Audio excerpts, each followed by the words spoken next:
Queridos, saúdos com a graça e a paz do nosso Senhor e Salvador Jesus Cristo.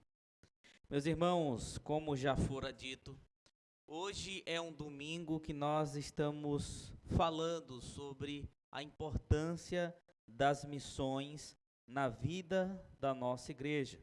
Portanto, nós vamos dar uma pausa na exposição da carta de Paulo aos Filipenses e hoje nós vamos meditar no livro de Atos, mais especificamente no capítulo 13, dos versos 1 a 3.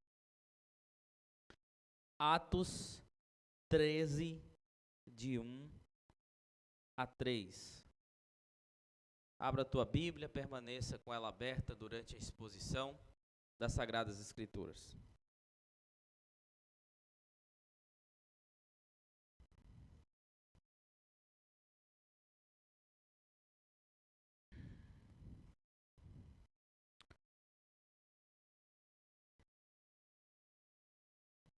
Atos 13, de 1 a 3. Diz assim a palavra do nosso Deus. Havia na igreja de Antioquia profetas e mestres: Barnabé, Simeão, por sobrenome Níger, Lúcio de Cirene, Manaém, Colasso de Herodes, o tetrarca, e Saulo.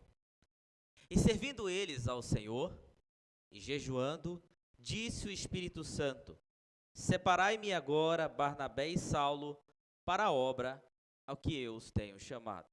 Então, jejuando e orando, e impondo sobre ele as mãos, os despediram.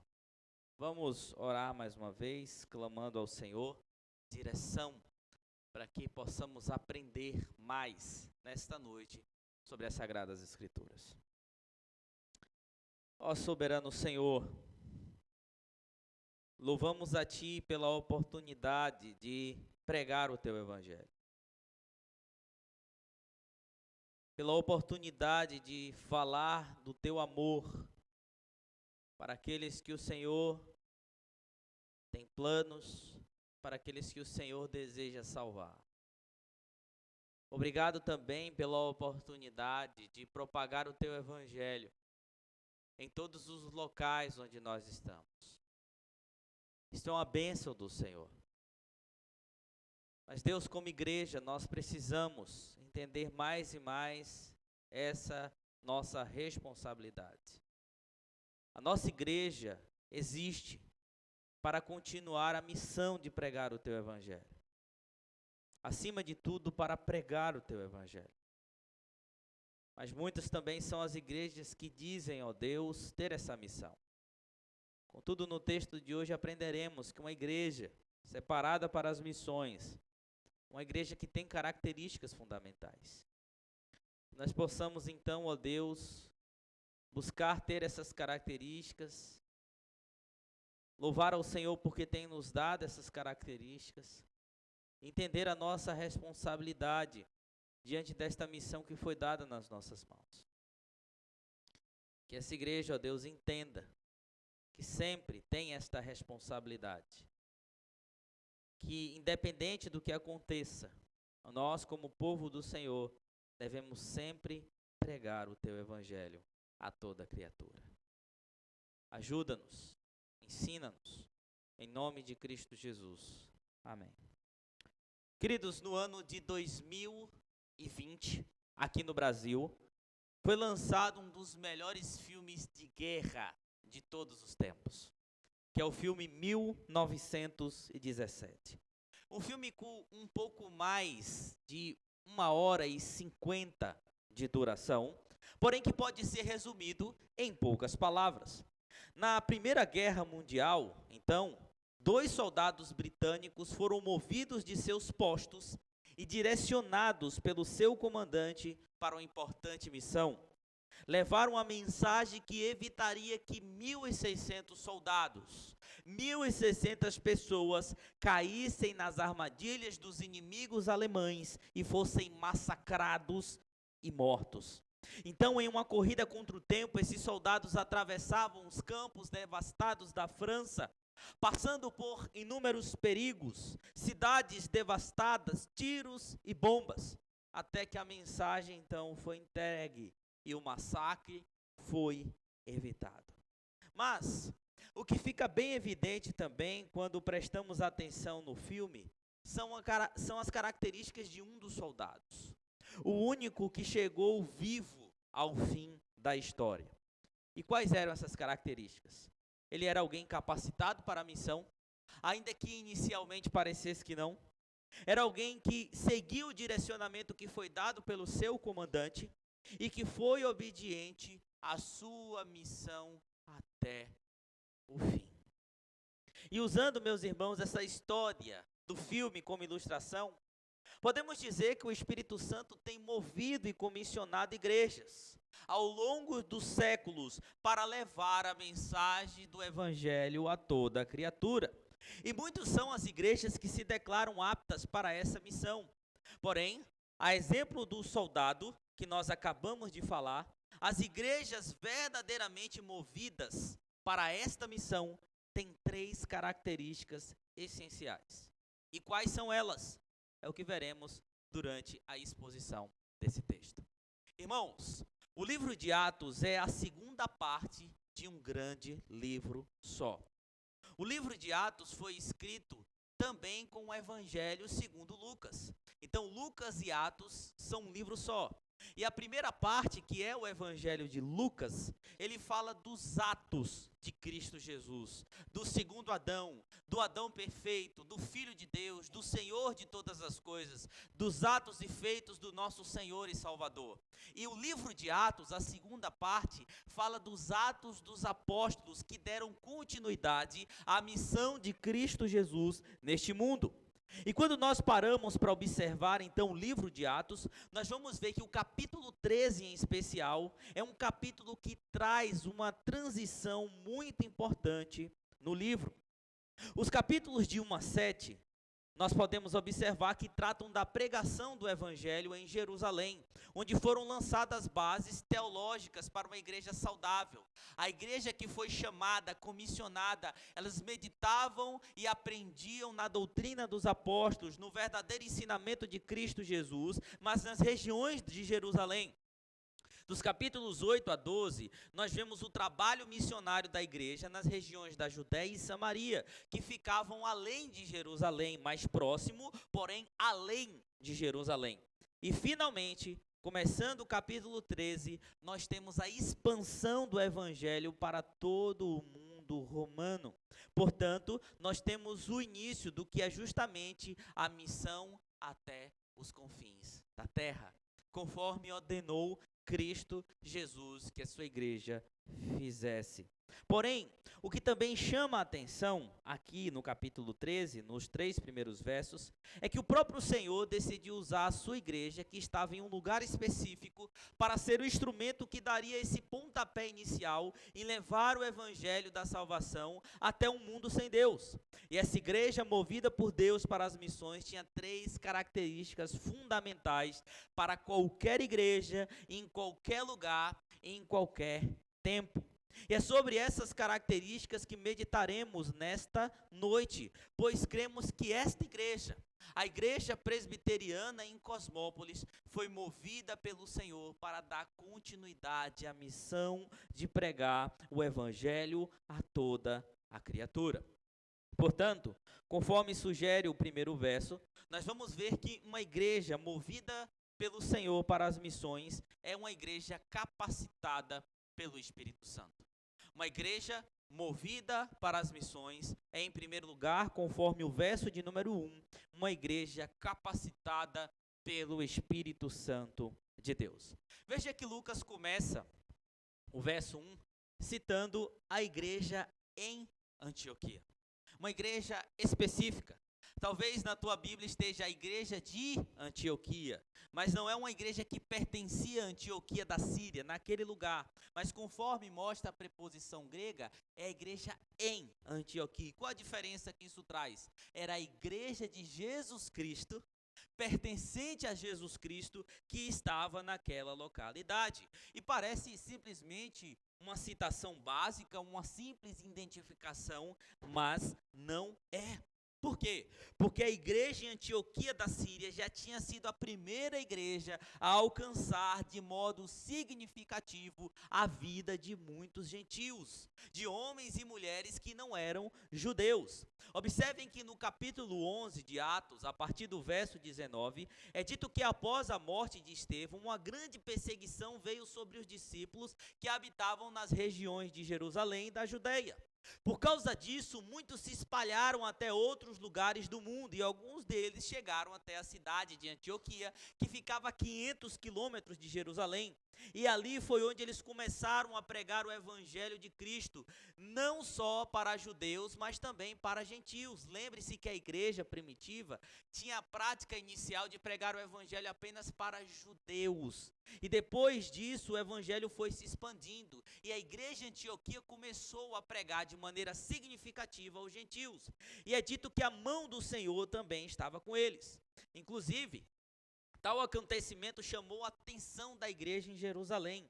E eles enviaram Barnabé para supervisionar o que estava acontecendo e também exortar, ensinar os irmãos sobre a verdade das Escrituras. Barnabé também foi até Tarso trazer ninguém mais, ninguém menos do que Saulo, que depois se chamaria Paulo, o apóstolo dos gentios. Essa igreja tinha outra característica marcante, ela era uma igreja auxiliadora. Ela enviou socorro aos irmãos que moravam na Judéia em detrimento de uma grande fome que aconteceu no Império Romano da época. E foi a primeira igreja entre os gentios a organizar uma viagem missionária. Era uma igreja movida por Cristo para executar missões. Mas é dito por Lucas que essa igreja tinha outra característica importante. Ela era composta de profetas e também de mestres. O que Lucas quer dizer com isso? Que aquela igreja era equipada, era preparada por pessoas aptas a ensinar, instruir o povo de Deus. Era uma igreja que tinha essa característica. Esses mesmos dons de profetas e mestres são citados em 1 Coríntios 12 e Efésios 4 pelo apóstolo Paulo. E quando nós falamos de profeta, o que é que nós devemos entender? Que naquele tempo, ainda a exemplo do Antigo Testamento, existiam profetas que entregavam mensagens vindas da parte de Deus. Era algo muito raro, mas existiam. A exemplo de Ágabo, lá em Atos, capítulo 11, verso de número 28. Ágabo previu uma grande fome, uma fome que viria sobre um império romano e de fato aconteceu. Então nós devemos entender que naquele tempo ainda existia, apesar de ser algo raro. Contudo, vale ressaltar que hoje nós não acreditamos mais que existam profetas que tragam novas revelações vindas da parte de Deus que possam ser acrescentadas às sagradas escrituras. O puritano chamado Matthew Henry, ele diz que todas as profecias já se cessaram. Por quê? Porque a igreja já fechou o cânon. Inclusive João, quando ele escreve Atos, quando ele escreve Apocalipse, ele diz que nenhuma palavra pode mais ser acrescentada àquele livro. Por quê? Porque ali nós temos toda a revelação de toda a história do povo de Deus, do início ao fim, e não há mais necessidade disso. Nós devemos entender que a igreja, conforme diz Efésios 2:20, está fundamentada naquilo que é a doutrina dos apóstolos e tem Cristo Jesus como pedra angular. E é por isso que a confissão de fé de Westminster, no capítulo 1, no verso 6, diz que todo o conselho de Deus, concernente a todas as coisas necessárias para a salvação e para a vida do homem, está claramente expressa nas Escrituras. Mas é dito também, queridos, que naquele tempo existiam mestres, homens aptos a ensinar a palavra de Deus e que estavam constantemente ensinando. Eles eram preparados para isso, eles instruíam o povo do Senhor. Alguns desses profetas e mestres são citados aqui. É dito que lá estava Barnabé, um judeu natural da ilha de Chipre, Simeão, por sobrenome Níger. Essa palavra Níger é uma palavra latina, nem grega nem hebraica, que significa negro ou escuro. Então, alguns acreditam que ele era um africano, que veio então de algum lugar da África, alguns dizem que de Cirene, mas que veio de algum lugar da África e estava ali como mestre ou profeta compondo esse corpo. Também fala de Lúcio de Cirene, que ficava assim no norte da África, de onde vieram os primeiros cristãos gentios que evangelizaram ali em Antioquia. E Manaim, Colasso de Herodes. O que é que isso significa? Que ele foi criado com Herodes, Herodes Antipas, o tetrarca da Galileia. Então, um homem que fazia parte da corte de Herodes. E veja o que interessante, alguns versículos antes nós vamos ver que Herodes foi morto pelo Senhor por causa da vaidade do seu coração. Mas esse homem, Manaém, que estava e viveu com Herodes, preferiu viver para a glória de Deus e não de acordo com a vaidade de Herodes. Então é muito importante ressaltar isso. E também aqui nós temos Saulo de Tarso, que dispensa apresentações. É o apóstolo Paulo. E veja, Lucas não faz distinção aqui de quem era profeta ou quem era mestre. Inclusive no Antigo Testamento, os profetas, eles ensinavam muito bem, conheciam muito as Sagradas Escrituras, a exemplo de Jeremias. Mas o que é que fica claro para nós aqui? Que uma igreja que é preparada pelo Senhor, que é separada pelo Senhor, é uma igreja capacitada pelo Espírito Santo de Deus. Uma igreja que ela faz missões no mundo, é uma igreja que o próprio Senhor, ele prepara. Era necessário pregar a verdade corretamente. Jesus, conforme nós lemos, diz que os discípulos deveriam ensinar as pessoas a guardarem tudo o que ele havia ensinado, da maneira que ele havia ensinado. E as pessoas preferiam então entender lá em Antioquia que era necessário um ensino profundo das Sagradas Escrituras, vindo da parte de Deus, com pessoas capacitadas para cumprir essa missão. Naquele tempo existiam muitas distinções ou distorções doutrinárias, não é algo só dos nossos dias. Você não vê distorções doutrinárias apenas hoje, mas naquele tempo existiam muitas que circundavam a igreja.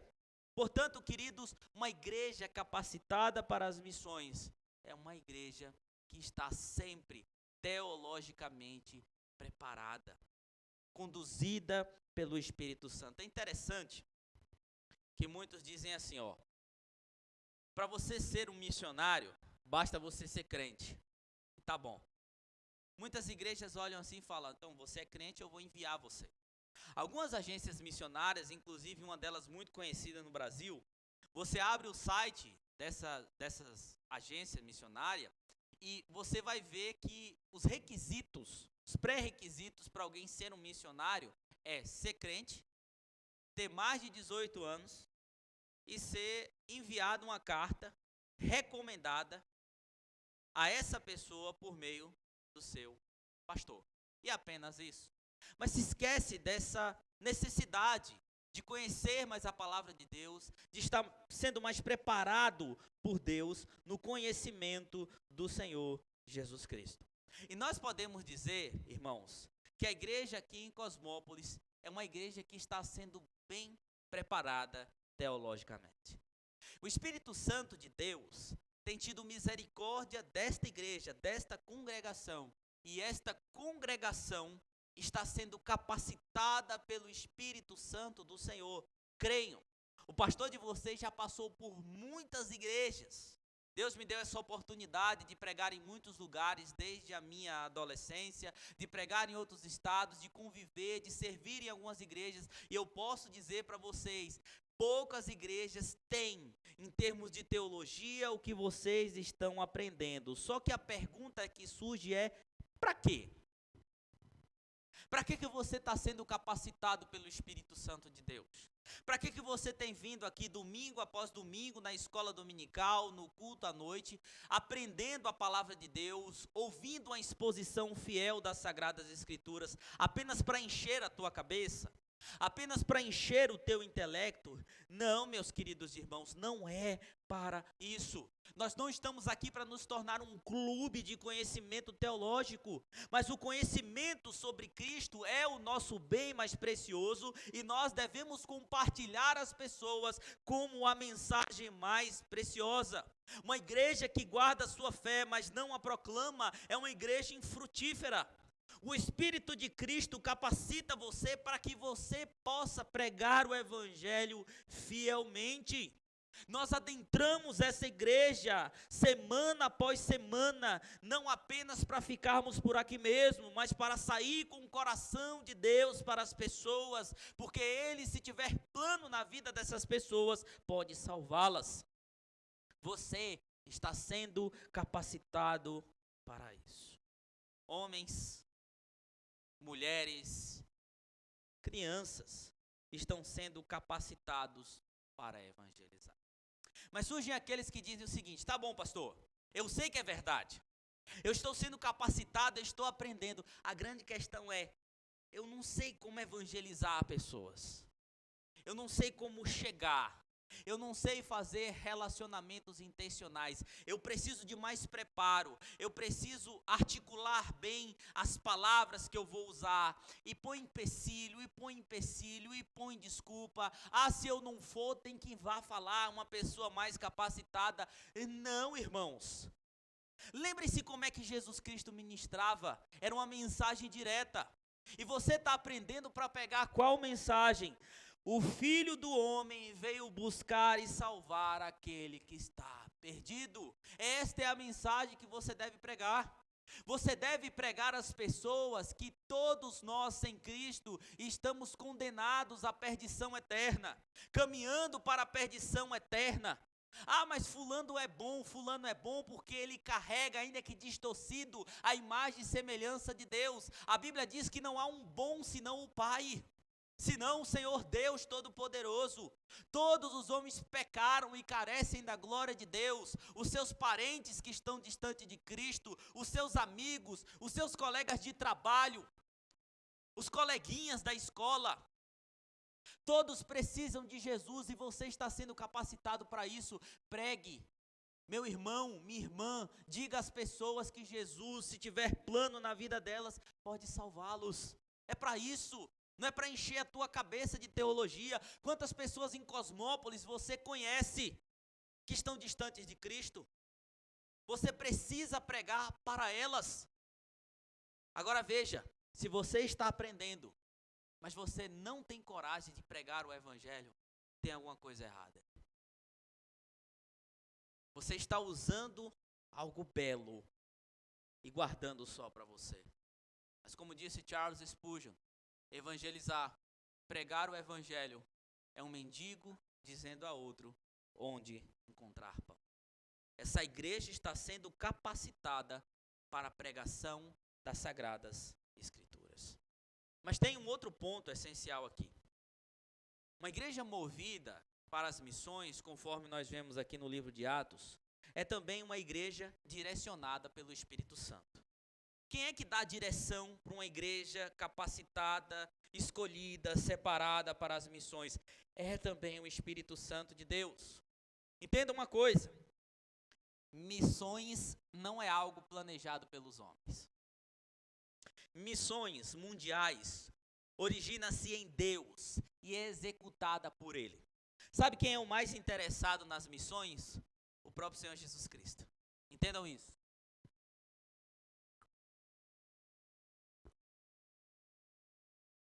Em uma programação do nosso sínodo, há algum tempo, estávamos lá eu, o presbítero Alberto, o pastor Jailson, e outros membros do presbitério e do sínodo de Limeira.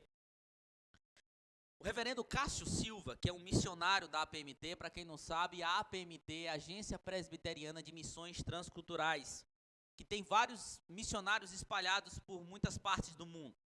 E o reverendo Cássio Silva falou algo interessante que chamou bastante a atenção dos que estavam presentes.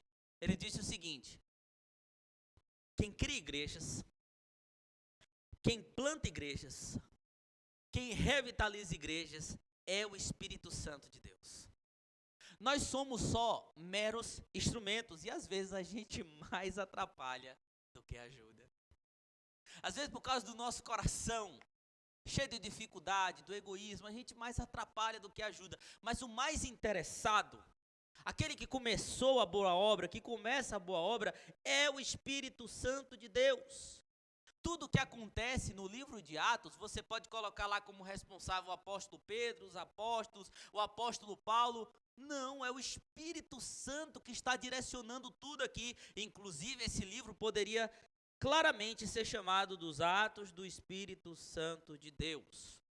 E é provavelmente esse o objetivo de Lucas aqui no verso de número 2, mostrar essa verdade.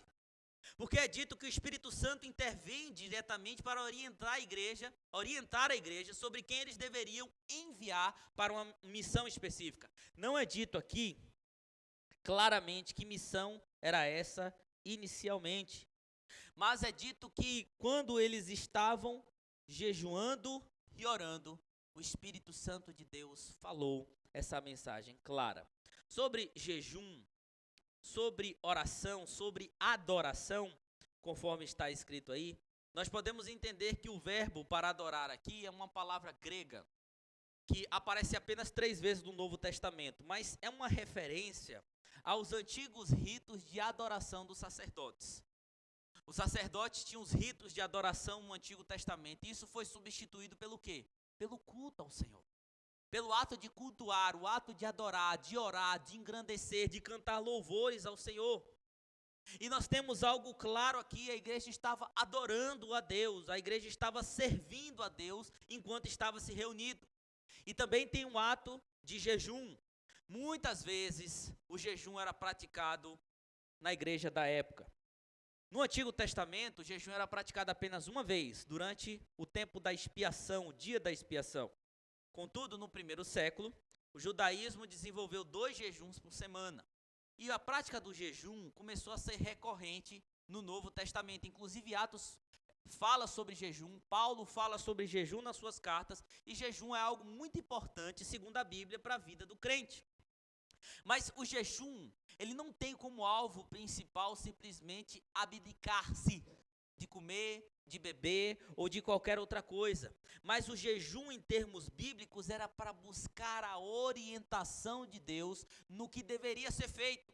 E provavelmente foi isso que a igreja estava fazendo. Já fica claro para nós aqui, meus irmãos. A igreja que é movida por Deus para a pregação do seu evangelho, ela é direcionada pelo próprio Deus. Às vezes as pessoas não entendem por que a gente fala sempre aqui, irmãos, nós não precisamos de coisas meramente humanas. Nós não precisamos de direcionamentos e métodos humanos. Nós não precisamos de artifícios que são oriundos deste mundo para alcançar almas. O que a gente precisa, em primeiro lugar, é o direcionamento do Espírito Santo. Muitas igrejas estão aí que com a gente pinta a parede para ficar um climazinho melhor. E as pessoas virem, se sentirem aconchegantes e falar, eu vou voltar. Porque aquela igreja tem um ambiente maravilhoso. As pessoas estão se preocupando com o que elas vão fazer para atrair de maneira carnal, um povo carnal para dentro da igreja. Nós não precisamos disso, nós não precisamos de métodos humanos, nós precisamos orar e pedir direcionamento do Espírito Santo de Deus. Senhor, o que é que o Senhor quer dessa igreja? Para qual direção essa igreja deve ir?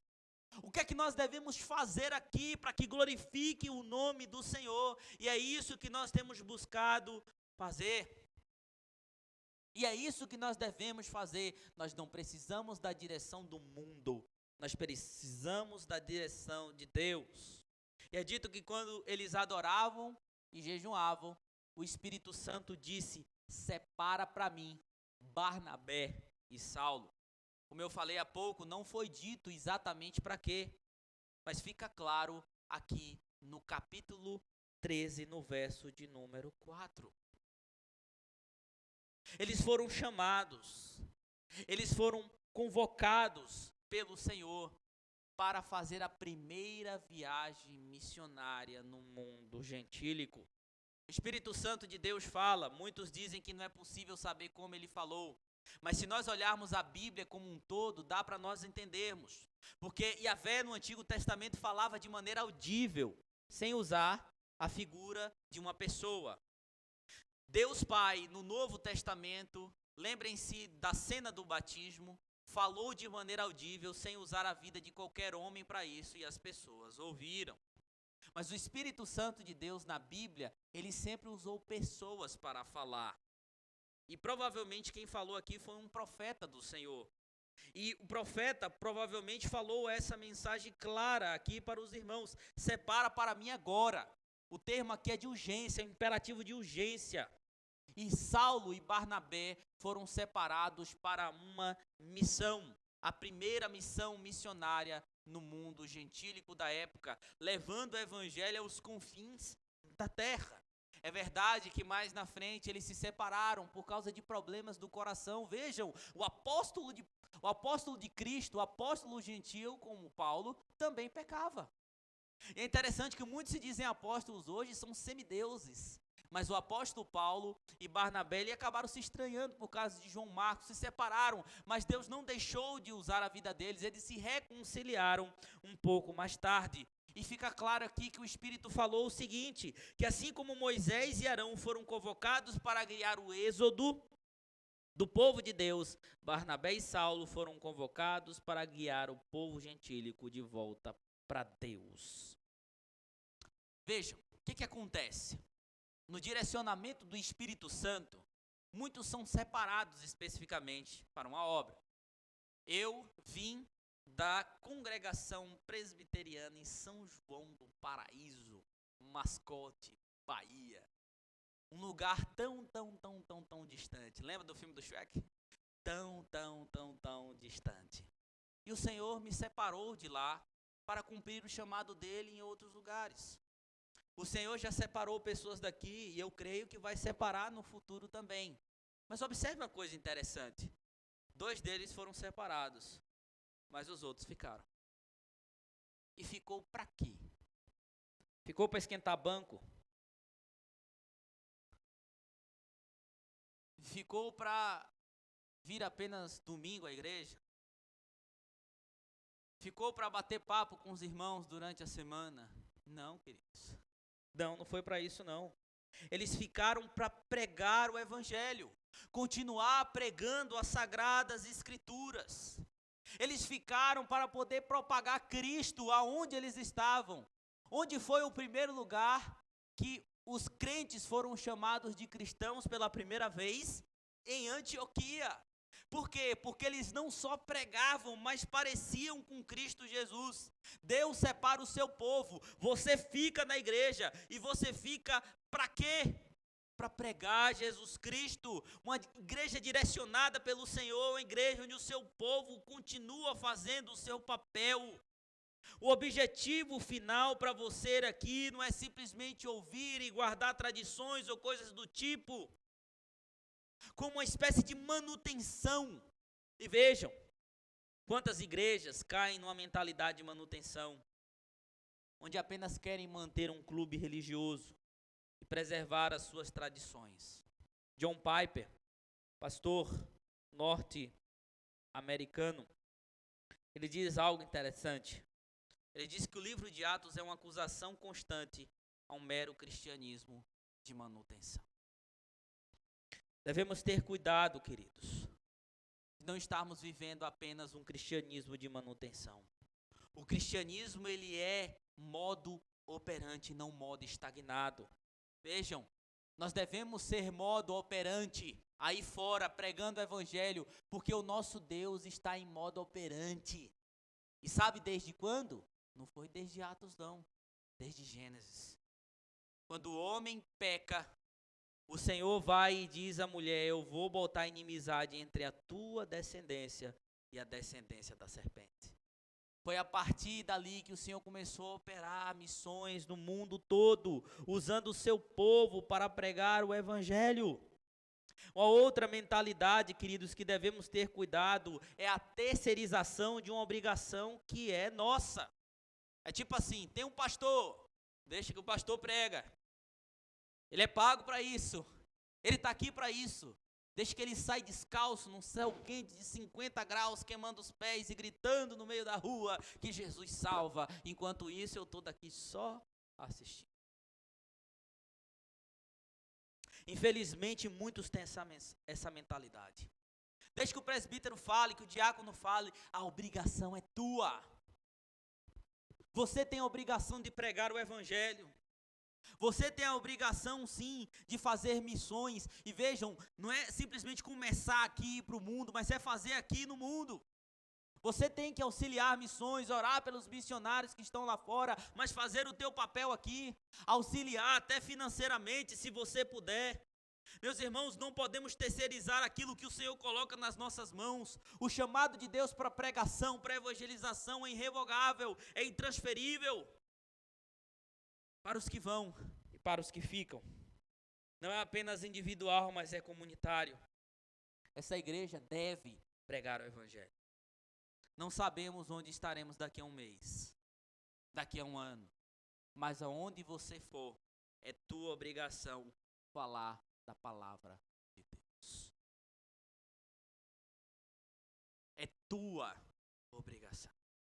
Ah, mas eu preciso de um direcionamento do Espírito Santo. Alguém precisa vir dizer assim, o Espírito manda lhe dizer. Ele já está falando aqui. Indo por todo canto, pregue o evangelho. A diferença é que você, muitas vezes, não quer obedecer. Porque o teu coração é duro. Porque o teu coração é egoísta. Porque o teu coração põe na balança o risco e a recompensa.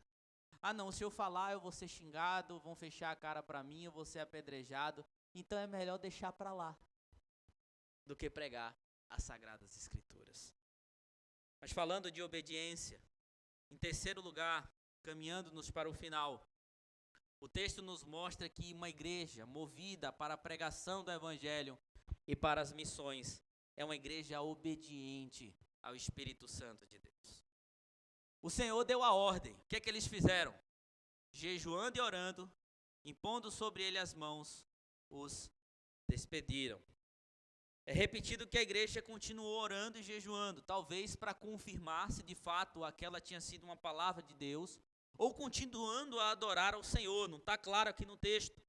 É dito que eles impõem as mãos. No Antigo Testamento, lá em Números 8, por exemplo, a imposição de mãos tinha a ver com a consagração de algo. No Novo Testamento, imposições de mãos eram um sinal de preparação para a recepção do Espírito Santo, para a cura e também um sinal de afirmação e apoio. É provavelmente o que está acontecendo aqui. O Espírito manda, eles impõem as mãos, e então Saulo e Barnabé são apoiados, reconhecidos como indivíduos que foram chamados por Deus para uma missão. E eles são comissionados pela igreja, eles são despedidos pela igreja, enviados à igreja. A igreja obedece.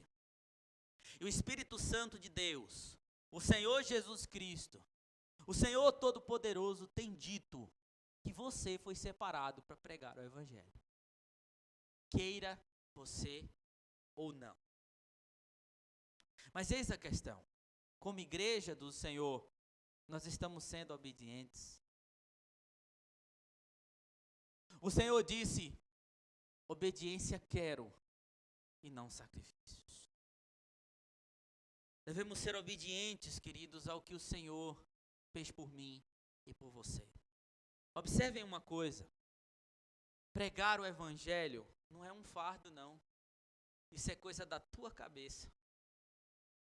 Pregar o Evangelho é um privilégio. Os anjos prescrutaram pregar o Evangelho. Você tem a oportunidade de pregar o Evangelho, mas você precisa ser obediente. Se você tem desobedecido ao Senhor, você precisa aprender a ser obediente. Já passou do tempo, já passou da hora. Quanto tempo você está nessa igreja? Quanto tempo você é crente? Quantas almas você evangelizou neste ano? Quantas pessoas você falou de Jesus Cristo? Pastor, não falei para ninguém. Desobediente. Não acha assim não, ó. Eu não estou obedecendo, então tá de boa. Não. Tá não. você está ofendendo a Deus. Você está desobedecendo ao Senhor. Mas o Senhor te dá a oportunidade de ser obediente. Você recebeu uma missão. Você não está em 1917. Você está em 2023, indo para 2024. E Deus tem um tempo para a sua vida. Hoje nós estávamos entre irmãos no almoço, comemorando o aniversário das pessoas que completaram vida nos últimos 3 meses. E eu falei justamente isso. Deus está te dando a oportunidade de viver para quê? Não é só viver por viver. É para que você viva para a glória dele. Você está tendo a oportunidade, uma missão foi dada nas tuas mãos. Levar uma mensagem que pode salvar outras vidas. Não só 1.600, mas talvez milhares, e até mesmo milhões. Essa é a obrigação da igreja do Senhor. Você foi capacitado, você está sendo capacitado, você está sendo direcionado pelo Espírito Santo de Deus. Agora aprenda a obedecer. Crer e observar tudo quanto ordenar. O fiel obedece ao que Cristo mandar. E como pastor dessa igreja, é isso que eu tenho frisado sempre. Irmãos, nós somos discípulos para fazermos outros discípulos. A igreja que não faz missões morre. Nós precisamos entender o nosso papel e seguir em frente. Entendendo que o Senhor Deus é o Rei das nações. E que sim, Ele não depende diretamente de mim e de você para que o nome dele seja exaltado. Ele levanta quem Ele quer. Ele usa o que Ele quer. Ele faz da maneira que Ele quer. Mas nós temos esse privilégio. Portanto, nós vamos cantar agora justamente essa verdade. O Rei das nações será propagado em todo o mundo. E muitos ouvirão e adorarão e se regozijarão diante do Senhor. Muitos adorarão ao Senhor porque ouvirão a mensagem do Evangelho. Porque Ele é soberano, porque Ele salva, porque Ele transforma. Vamos cantar este cântico congregacional, Rei das Nações.